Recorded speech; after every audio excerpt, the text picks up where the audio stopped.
Friends, మనం ఎక్కడో ఒక చోట వినే ఉంటాం, రా ఆ పని చేసింది, ఈ పని చేసింది అని. మరి రా గురించి ఎంతమందికి తెలుసు? ఒకవేళ తెలియకపోతే వీడియో చూసి తెలుసుకుందాం. చాప్టర్ 1.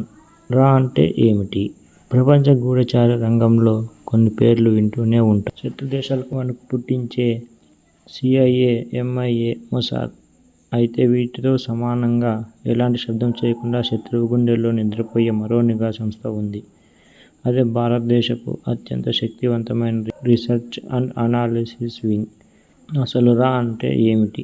ఇది మన దేశంలోని లోకల్ పోలీస్ లేదా CBI లాంటిది కాదు. రా అనేది భారతదేశపు బాహ్య నిఘా సంస్థ.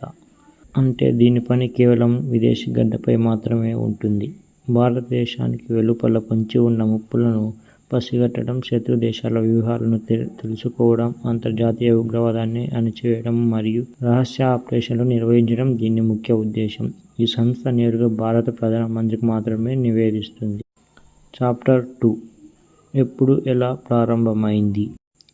రా ఎందుకు ఏర్పడిందో తెలియాలంటే మనం 1960ల కాలానికి వెళ్ళాలి.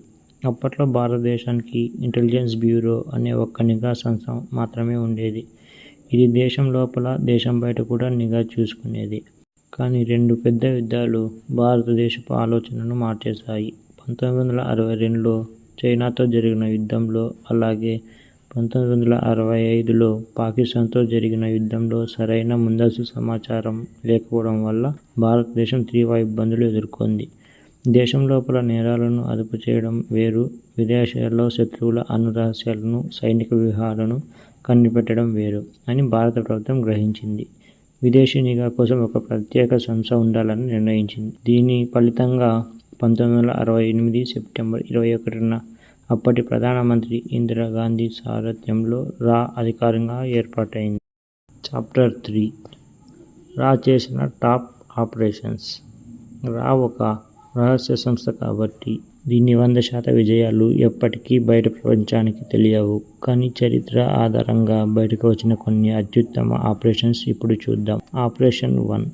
బంగ్లాదేశ్ విముక్తి యుద్ధం. ఇది రా చరిత్రలో అతిపెద్ద విజయం. 1971 యుద్ధం అధికారంగా ప్రారంభం కావడానికి ముందే రా ఏజెంట్లు తూర్పు పాకిస్తాన్లోకి ప్రవేశించారు. అక్కడ స్థానిక స్వాతంత్ర పోరాట యోధులైన ముక్తి బాహినికి రహస్యంగా ఆయుధాలు ఇచ్చి శిక్షణ ఇచ్చారు. పాక్ సైన్యం కదలికల సమాచారాన్ని భారత సైన్యానికి అందించి కేవలం 13 రోజుల్లోనే భారత చారిత్రాత్మక విజయం సాధించేలా చేశారు. ఆపరేషన్ 2. సిక్కిం విలీనం. 1975. ఒకప్పుడు సిక్కిం భారతదేశంలో భాగం కాదు, అదొక స్వతంత్ర రాజ్యం. చైనా దానిపై కన్ను వేసిందని గ్రహించి రా అక్కడ ఒక అద్భుతమైన రాజకీయ వ్యూహాన్ని అమలు చేసింది. 3 ఏళ్ల పాటు రహస్యంగా పనిచేసి అక్కడ ప్రజాస్వామ్య ఉద్యమానికి మద్దతు ఇచ్చి చివరకు ప్రజల ఓటింగ్ ద్వారా సిక్కిం శాంతియుతంగా భారతదేశంలో 22వ రాష్ట్రంగా చేరేలా చేశారు.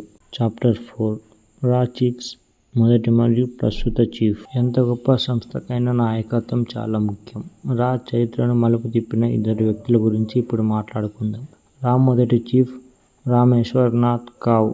ఈయన్ను ఇండియన్ స్పై మాస్టర్ అని పిలుస్తారు. 1968లో ఈ సంస్థను 0 నుండి నిర్మించింది ఈయనే. ఆయన టీమ్స్లోని నమ్మకమైన ఏజెంట్లను ప్రపంచం ద కాబోయ్స్ అని పిలిచేది. రాకి ఒక అంతర్జాతీయ గుర్తింపు తెచ్చింది ఈయనే. ఇక ప్రస్తుత విషయానికి వస్తే రా ప్రస్తుత చీఫ్ పరాగ్ జైన్. ఈయన 1989 బ్యాచ్కి చెందిన అత్యంత ప్రతిభావంతుడైన IPS అధికారి. జూలై 1, 2025న ఈయన బాధ్యతలు స్వీకరించారు. కౌంటర్ టెర్రరిజంలో ఈయనకు తిరుగులేని పట్టు ఉంది. టెక్నాలజీ, హ్యూమన్ ఇంటెలిజెన్స్ను వాడడంలో ఈయన దిట్టు.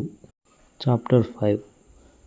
పాకిస్తాన్ గుండెల్లో నిద్రపోయిన భారతీయ రా ఏజెంట్లు. భారతదేశపు అత్యంత రహస్య నిఘా సంస్థ రా చరిత్రలో ఎందరో అపరిచిత వీరులు ఉన్నారు. కానీ పాకిస్తాన్ గడ్డపైకి వెళ్లి వారి గుండెలో నిద్రపోయిన 2 గూఢచారుల కథ వింటే మీకు రోమాలు నిక్కబొడుచుకుంటాయి. Number 1. Ravindra Kaushik, the black tiger. College రోజుల్లో నాటక నటుడైన రవీంద్ర కౌశిక్ నటన చూసి రా రిక్రూట్ చేసుకుంది. కేవలం 21 ఏళ్ల వయసులోనే ఆయనను నబీ అహ్మద్ షాకిర్ అనే నకిలీ గుర్తింపుతో పాకిస్తాన్లోకి పంపారు. అక్కడ ఆయన ఏకంగా పాకిస్తాన్ ఆర్మీలో చేరి మేజర్ స్థాయికి ఎదిగారు. 1979 నుండి 1983 వరకు పాక్ సైనిక వ్యూహాలు, అణ్వాయుధ రహస్యాలను భారత్కు చేరవేశారు. ఆయన ధైర్యానికి మెచ్చి అప్పటి ప్రధాని ఇందిరాగాంధీ ఆయనకు బ్లాక్ టైగర్ అనే బిరుదు ఇచ్చారు. కానీ 1983లో మరో ఏజెంట్ చేసిన తప్పు వల్ల ఆయన దొరికిపోయి పాక్ జైల్లోనే కన్నుమూశారు. Number 2 Ajit Doval, Indian James Bond. ప్రస్తుతం మన దేశ రక్షణ సలహాదారుగా ఉన్న అజిత్ దోవల్ ఒకప్పుడు అత్యంత ప్రమాదకరమైన అండర్ కవర్ ఏజెంట్. ఈయన ఏకంగా 7 సంవత్సరాల పాటు పాకిస్తాన్లో ఒక ముస్లిం వ్యక్తిగా వేషం మార్చుకుని రహస్యంగా బతికారు. ఆయన చేసిన మరో సాహసం ఆపరేషన్ బ్లాక్ థండర్. అమృత్సర్లోని గోల్డెన్ టెంపుల్లోకి ఉగ్రవాదులు చొరబడినప్పుడు దోవల్ ఒక రిక్షా కార్మికుడిగా వేషం మార్చుకుని లోపలికి వెళ్లారు. తాను పాకిస్తాన్ ISI ఏజెంట్ అని ఉగ్రవాదులు నమ్మించి వారి వ్యూహాలను తెలుసుకుని బయటకు వచ్చారు. ఆ సమాచారంతోనే భారత సైన్యం ఉగ్రవాదులను మట్టుబెట్టింది. మన దేశ రక్షణ కోసం చీకటిలో జీవితాలను త్యాగం చేసిన ఈ వీడియోల గురించి మీ అభిప్రాయాన్ని కామెంట్ చేయండి. చాప్టర్ 6 ప్రపంచవ్యాప్తంగా ఎంతమంది ఏజెంట్లు ఉన్నారు?